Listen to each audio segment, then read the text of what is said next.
Hello, everyone, and welcome back to The Next English. I'm Molly. Hello, Molly, and hello to everyone listening. It's so good to be here again. It's good to have you, Matt. Today, we're going to try a fun new way to practice our English. We're going to talk about a technique called shadowing. Shadowing. That sounds interesting. What is it? Shadowing is a learning technique where you listen to a native speaker and you try to speak at the same time as them or just after them. Like you are their shadow with your voice. Exactly. The goal is to copy the speaker's pronunciation, their rhythm, and their intonation, the music of their speech. It's a great way to help you sound more natural in English. That sounds like a really good exercise. So how are we going to do that today? We have a short story for you. We're going to break it down piece by piece and look at the useful vocabulary and pronunciation in each part. And we'll start at the B1 or intermediate level. This is a great level for many of our listeners. It is. But first, a quick and friendly reminder for everyone. Yes, if you enjoy our lessons, please take a moment to subscribe to our channel, give this video a like, and share it with a friend. We really appreciate your support. We do. Thank you, everyone. Okay, Matt, let's start with the first part of our B1 level story. Okay, I'm ready. I'll read the first sentence. You can listen, and everyone at home can try to shadow me or just pause and repeat. Here it is. I'm planning my next big adventure, and I'm keen to do a road trip and rent a cottage in the countryside somewhere. That's a lovely sentence. It's a great start to a story. I heard some good vocabulary words in there. I agree. Let's look at a few of them. The first word is keen. She says, I'm keen to do a road trip. Keen. What does that mean? Keen to do something is a great phrase. It just means you want to do it very much. You are very interested and enthusiastic about it. So it's a good way to say, I really want to. For example, I'm keen to learn more English. That's a perfect example. And here's a little pronunciation tip for that word. It has a long E sound. K-E-N. Keen. Keen. What was the next phrase? The next phrase was road trip. A road trip. This is a long trip or a holiday that you take in a car, right? Yes, exactly. You drive from place to place. It's a very common and fun type of vacation. And the last word was cottage. Yes. A cottage is just a small, cozy house, and you usually find them in the countryside, not in a big city. That sounds very nice and peaceful. Is there a pronunciation tip for cottage? There is. The second part of the word tage is not pronounced with an age sound. It's a short I sound, like an idge. So it's cottage. Cottage, not cottage. Right, cottage. That's very helpful. Okay, so now that we know the words, should we listen to the sentence again? Let's do it. And for everyone listening, try to shadow me or repeat after me. Let's say it together. I'm planning my next big adventure, and I'm keen to do a road trip and rent a cottage in the countryside somewhere. That was great. I feel like I'm planning a trip now, too. What's the next part of the story? Here is the next sentence. I'll read it, and you can shadow or repeat. I'd love to explore more of the UK, but I keep changing my mind about the exact destination. Some more good words in there. Let's look at the vocabulary. The first word you used was explore. Yes, to explore means to travel around a place to see what it's like and discover new things. So it's more than just visiting. It sounds more active, like you're really looking around. It does. And a small pronunciation tip, the stress is on the second part of the word. We say explore, not explore. Explore. Got it. What was the next phrase? The next one is a very common idiom, to change your mind. If you change your mind, it just means you change your decision or your opinion about something. Exactly. First, I wanted to go to Scotland. Then I wanted to go to Wales. I keep changing my mind. That happens to me with dinner. First I want pizza, then I want pasta. I'm always changing my mind. It's a very useful phrase. And the last word was destination. Destination. That's simply the place where someone is going. Yes, if you are on a train, the final destination is the last stop. And for pronunciation, the T-I-O-N at the end is pronounced shun, right? Destination. That's right. The stress is on nay, destination. This is great. Now, Molly, in the original transcript, you also mentioned linking sounds to help us sound more natural. Yes, this is a great tip for making your speech sound smoother. When a word ends in a vowel and the next word starts with a vowel, we sometimes add a tiny sound to link them. What do you mean? For example, in the phrase to explore, we can add a tiny W sound in between. It sounds like to explore. To explore. It does feel smoother. It does. And in the exact, we can add a tiny Y sound, the exact. The exact destination. You don't really notice it unless you listen for it, but it does make it flow. It does. Okay, let's try shadowing that second sentence one more time, thinking about the vocabulary and the linking sounds. I'd love to explore more of the UK, but I keep changing my mind about the exact destination. This was a great lesson, Molly. This shadowing idea is a very good way to practice.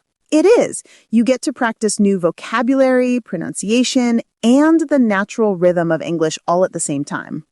And to review the B1 words we learned today, we had keen, to really want to do something, road trip, a journey in a car, cottage, a small house in the countryside, explore, to travel around a place, change your mind, to change your decision, and destination, the place where you are going. That's a great summary. We're going to pause here for today. In our next episode, we'll continue the story and move up to the B2 or upper intermediate level. That sounds like a good challenge. Thank you all for listening and for practicing with us today. Yes, thank you, everyone. Please don't forget to subscribe and share this episode. And for today's comment, tell us, what is one place you are keen to explore? Ooh, a good question. We would love to read your answers. Until next time, keep practicing. And have a wonderful day. Bye, everyone. Welcome back, everyone. In our last part, we started our shadowing practice with some B1 or intermediate vocabulary. Yes, we learned some good words like keen and cottage, and that useful phrase, to change your mind. Today, we're moving on to the next level, which is B2 or upper intermediate. The words and phrases will be a little more advanced, but very useful. This is a good step up. I'm ready. What's the next part of the story about the road trip? Okay, I'll read the next sentence. Remember, you can try to shadow me. That means speak at the same time. Or you can just listen, pause, and repeat the sentence after me. I've got quite a modest budget, so I need to be careful with money. But I've decided to just go for it. I really want to make the most of my precious time off. That's a great sentence. It has some very useful vocabulary. Let's start with that first phrase, modest budget. Yes, a budget is the amount of money you have available to spend on something, like a trip. And modest. What does modest mean here? Modest is a good adjective. It means small in amount or not very large. So a modest budget is just a polite way of saying I don't have a lot of money to spend. That's a good phrase. There's also a pronunciation tip for both of those words, isn't there? Yes, the end of both words, modest and budget, are often pronounced with a soft it sound, which we call a weak vowel. We say modest, not modest. Modest and budget, not budget. A modest budget. I can hear that. It's softer. Exactly. The next phrase she used was to make the most of something. I really want to make the most of my precious time off. This is a wonderful and very common phrase. It is. To make the most of something just means to use it or enjoy it as much as you possibly can. You don't want to waste it. So if I only have one day in a new city, I want to make the most of it by seeing all the sights. That's a great example. And the last word from that sentence was precious. My precious time off. Precious means very important and valuable. It's something you don't want to waste. That's right. And for pronunciation, it has a sh sound in the middle. We say precious. Precious. Got it. Okay, let's try that sentence one more time now that we understand the words. Let's do it. Everyone at home, try to shadow me. I've got quite a modest budget. I really want to make the most of my precious time off. That was good. Are you ready for the next part of the story? Yes. Here is the last sentence for the B2 level. I'll read it and you can shadow or repeat. Here it is. The idea of going somewhere fairly isolated has captured my imagination. It'll give me the chance to truly relax. I always struggle to do that in a city or anywhere that's absolutely packed. Wow, some more great words in that one. Let's start with isolated. If a place is isolated, it means it's far away from other people, buildings, or places. It's very quiet and private. And for the pronunciation, I heard you put the stress on the first part of the word. That's right. It's isolated. The stress is on that first syllable, isolated. Good. And what about that beautiful phrase, captured my imagination? It's a lovely phrase, isn't it? To capture something means to catch it. So if an idea captures your imagination, it means it makes you feel very interested or excited about it. So you can't stop thinking about it. For example, the idea of traveling to Japan has really captured my imagination. That's a perfect way to use it. Next, she said she always struggled to do that in a city. To struggle. This is a very useful verb. It means to find something difficult or to have to try very, very hard to do it. Yes. For example, I sometimes struggle to understand fast native speakers. It means it's not easy for me. A very relatable example. And the last word from that sentence was packed. Yes, packed. This is a simple, common adjective that just means completely full or very crowded. So on a Saturday, the shopping mall is often packed with people. Exactly. The train was packed this morning. It's a great word. Okay, let's try shadowing that final B2 sentence one more time. The idea of going somewhere fairly isolated has captured my imagination. It'll give me the chance to truly relax. I always struggle to do that in a city or anywhere that's absolutely packed. That's great. Those B2 words are very descriptive. I can see how using them makes your English sound much more advanced. Now, we are going to finish our story and move on to the final level, C1 or advanced. This will Okay, be... the advanced level. This sounds like it'll be a good challenge. It will be, but the words are very useful. These are the kinds of idioms and phrases that can make your English sound very natural and descriptive. I'm ready. What's the next part of our road trip story? Okay, I'll read the first sentence for our C1 level. Remember, you can listen and try to shadow me, or you can just pause and repeat. Here it is. That's the only fly in the ointment. The crowds in some places during high season. The Scottish Highlands, a lifelong bucket list entry, has emerged as the ideal shoulder season spot. Wow. Okay, there are a lot of great phrases in that one. Let's break those down. Let's do it. The first one is that interesting idiom, a fly in the ointment. A fly in the ointment. That's a very visual phrase. What does it mean? It is, right? An ointment is a type of cream.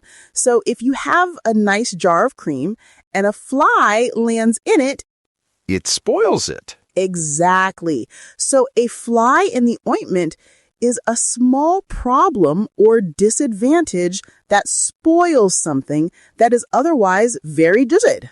So in the story, the trip is good, but the fly in the ointment is the crowds. The crowds are the small problem. That's the one. It's a great idiom. Next, she mentioned high season. High season. This is the time of year when a place is busiest, right? Like summer in Europe or winter in a ski town. Yes, it's the peak time with the most visitors. And then she used the opposite, which is a very useful term, shoulder season. Shoulder season. What is that? The shoulder season is the time just between the high season and the low season. It's not too busy and not too empty. For many travelers, it's a great time to go. That's a very useful travel word. Okay. What about the lifelong bucket list entry? That's a lot of words together. Let's break it down. Lifelong just means it has lasted for your whole life. And a bucket list. A bucket list is a list of all the things you want to do or experience in your lifetime before you kick the bucket, which is a very informal idiom for dying. So a lifelong bucket list entry is something she has wanted to do for her entire life. Yes, visiting the Scottish Highlands has always been on her list of dreams. Okay, that's a lot of good language. Let's try shadowing that sentence again now that we understand it. Good idea. Let's try it. That's the only fly in the ointment. The crowds in some places during high season. The Scottish Highlands, a lifelong bucket list entry, has emerged as the ideal shoulder season spot. That's much clearer for me. Okay, what is the final part of her story? Here is the last sentence. Let's listen. It looks like I'll be spoilt for choice with its blend of rugged coastlines, historic villages, and the legendary Loch Ness. Ooh, some more wonderful words. Let's start with that first idiom, spoilt for choice. This is a great British English phrase. It means you have so many good options that it's difficult to choose just one. Ah, like when you go to an ice cream shop that has 50 flavors, you are spoiled for choice. Exactly. She's saying the Scottish Highlands has so... Exactly. She's saying the Scottish Highlands has so many good things to see, it will be hard to choose what to do first. And she says it has a blend of things. What is a blend? A blend is a mixture of different things that go well together. You can have a blend of coffee or a blend of music styles. Here, it's a mix of coastlines and villages. And she described the coastlines as rugged. Yes, rugged is a great adjective for landscapes. It means rough, wild, and often rocky. It's not a smooth, flat beach. Exactly. She's saying the Scottish Highlands has so many good things to see, it will be hard to choose what to do first. And she says it has a blend of things. What is a blend? A blend is a mixture of different things that go well together. You can have a blend of coffee or a blend of music styles. Here, it's a mix of coastlines and villages. And she described the coastlines as rugged. Yes, rugged is a great adjective for landscapes. It means rough, wild, and often rocky. It's not a smooth, flat beach. That's a very descriptive word. And there's a pronunciation tip here. Even though it's spelled R-U-G-G-E-D, we pronounce it with 2 syllables, rugged, not rugged. Rugged. Rugged coastlines. That's good to know. And the last word. Legendary. The legendary Loch Ness. Legendary means very famous, right? Yes, that's its first meaning. But she's also playing with the word a little bit because legendary can also mean from a legend. Like the legend of the Loch Ness Monster. Exactly. So the word has a clever double meaning here. That's very smart. Okay, let's try shadowing that final sentence one last time. Let's do it. It looks like I'll be spoilt for choice with its blend of rugged coastlines, historic villages, and the legendary Loch Ness. And that's the end of our story. We've gone from B1 all the way to C1. We have. Let's do a quick review of just those advanced C1 words we learned today. A fly in the ointment, high season and shoulder season, bucket list, spoilt for choice, blend, rugged, and legendary. Those are all fantastic words and phrases to add to your vocabulary.